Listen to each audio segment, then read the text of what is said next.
Hi everyone, welcome back to Asia.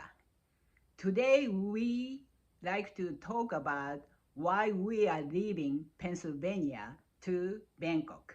Our honest opinions. This is my husband Gus. So we're gonna talk about why we are leaving. Number one reason is weather here in Pennsylvania. What do you think about the weather here, Pennsylvania, honey? It's really only nice maybe 5 months out of the year, and the rest of the time it's rainy or cold, or it's just you can't only be outdoors those 5 months. So we like move somewhere we could be outdoors all the time if we wanted to. Yes. So here, winter, it gets pretty cold. And it gets cold like in January below 30 degrees, sometimes 20 degrees. Especially this past winter, it was really cold. So we got 20-degree days pretty uh, long time. So, however, it gets really cold, but we don't have enough snow to enjoy winter sports such as ski or snowboarding or cross country, or we can't do any of that.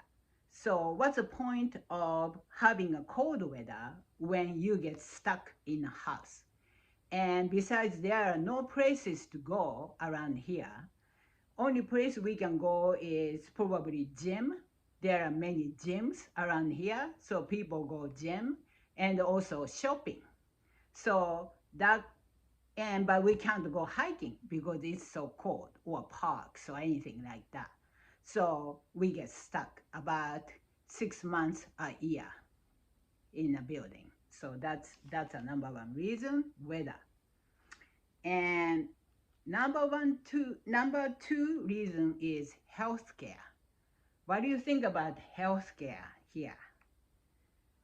It's very expensive, and then it just sometimes you can't get in to see a doctor when you want to, or see a specialist you want to. So we like to move to Thailand, where you can a lot of the hospitals or doctors, you just walk right in and you can see a doctor right away, and it costs a lot less over there for medical services. And the care is, my understanding, the care is very good over there. A lot of medical tourism occurs in Thailand.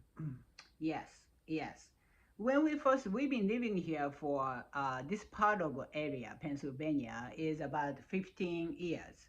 And when we first moved here, everything was so convenient, and doctors' offices within 5 to 10 minute drive, and you can get almost everything and every everything care without not much wait.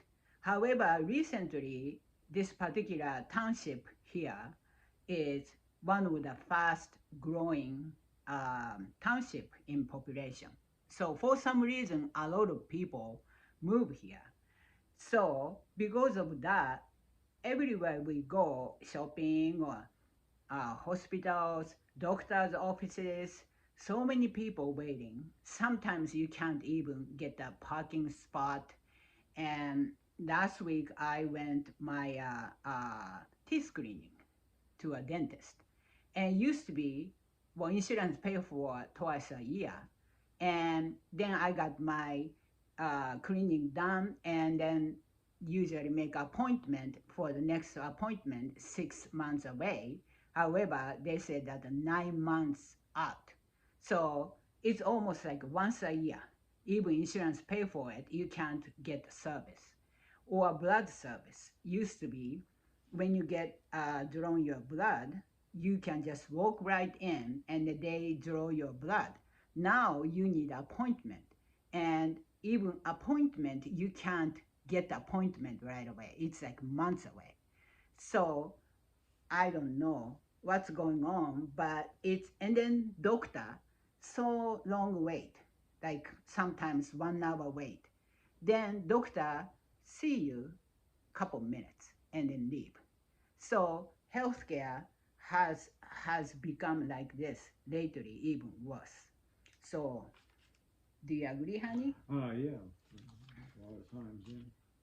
So, like he said, Thailand, you can just walk right, walk right in, and you can get a service on the same day, and that's like teeth cleaning or just a regular checkup or something like that. You can get the service on the same day with a world class, really high quality service.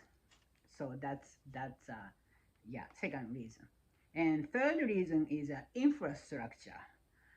As this United States is such a big country, so this is totally car society. If you can't drive, if you don't have a car, you get stuck. You can't go anywhere. Especially here, central Pennsylvania, there are some public buses running, but not nearby. So you can't even uh, ride a bus. So you need a car. And so we are looking for places first in the United States where everything is walkable and maybe some trains, some infrastructure in place, but we couldn't find any places like that. We are thinking about Las Vegas maybe because we love their weather, or Arizona, but they also lack of infrastructure, so we still have to drive. And we don't want to drive because it's very dangerous. Even you are living a healthy life, you get hit or you get in an accident, and then you can get a serious injury or something else. So that's that's a third reason.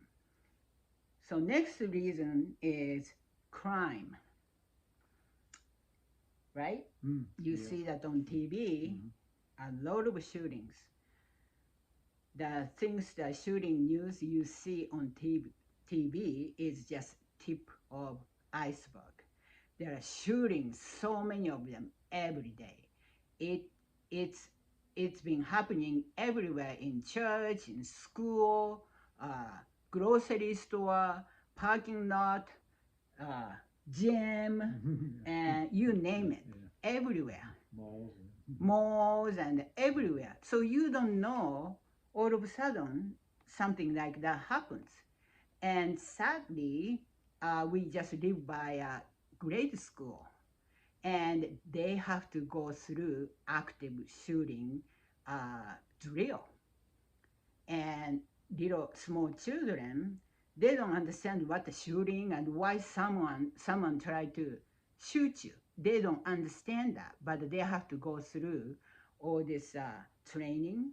And also some of the schools have a metal detector. The student has to get checked their backpack. Some of the schools have a clear backpack that, so that you can see through what's in it. Nobody can bring a weapon. So it's very sadly, it's yeah, it's this is really dangerous. So I don't want to raise my children in this kind of environment. So that's another reason, right, honey? Right. I agree. And then last reason is people. Well, like, well, he's originally from central Pennsylvania, but he's from northern part of central Pennsylvania. So maybe he might be different, but people around here, in my opinion, is very not friendly. And it when I first came here, there are not many, well, mainly white people and very few Asian like myself, and then maybe black people, and that's it. But now more and more multi national, like people are moving from Africa, from India, from Middle Eastern countries, and becoming like really melting pot uh, in this small city, central Pennsylvania, becoming like New York City.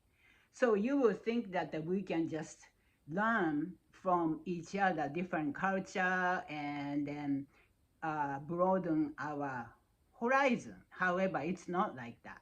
Everybody just stay with their own people, and it's segregating. And I don't like it. Yeah, especially I'm a ultra super minority here. No many Japanese people here, some older people here, but I'm like really minority here, and I feel like I can't fit in here. I don't know how my husband thinks. He grew up here. What do you think, honey? Well, I think Thailand's a more accepting place for everybody. I think you're right. This country's kind of clannish sometimes. Certain people, common type of people that hang out together, and they don't really mix with other people. So I think Thailand, from what I can see, is more accepting of people from other countries, and everybody seems to get along pretty well. So Yes, yeah, what we see on video is true, and it seems like everybody's happy. And well, we will see. But we are visiting Bangkok this August, so stay tuned, and we will share our honest experiences. Thank you very much for watching our video. See you, see you see ya. the next one. Bye. Thank Bye. you.